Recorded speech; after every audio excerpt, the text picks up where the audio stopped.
Hey guys, so this is Miguel Retrospect right here, again with another video.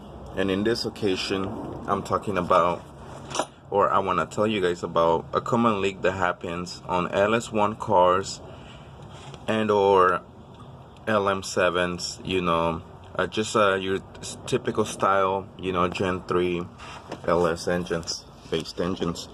And what had happened is that this isn't the Corvette C5, of course, but everything applies Camaros, and so there's a leak that, okay, so I just rebuilt the engine not that long ago, and I was having this leak by the starter bolts.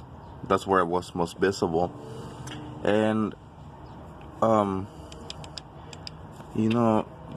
I first got the car, I had that leak, but I thought it was something else. I wasn't sure. Anyway, I pulled out the engine. However, I couldn't find anywhere what was going on.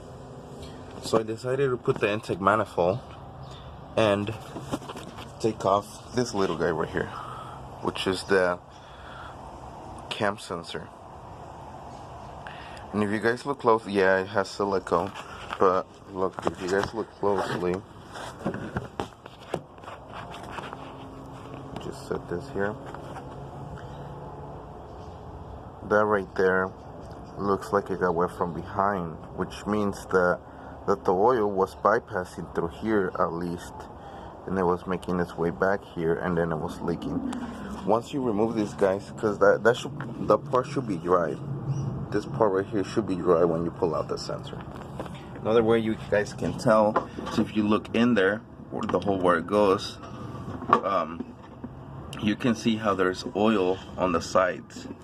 You see there's oil on the sides already, that it's being seeping through, and that's the issue there, because you can tell that it's been seeping.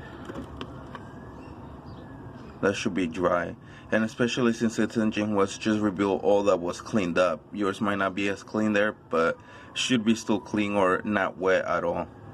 That's a clear indication. And since I'm here, I can tell you guys, show you guys, I did a little, unrelated to that, but I did a little massaging on the heads right before I got the car tuned. You can barely tell because I didn't want to shave anything, but it is that. And that's my throttle body that I have some oil in there.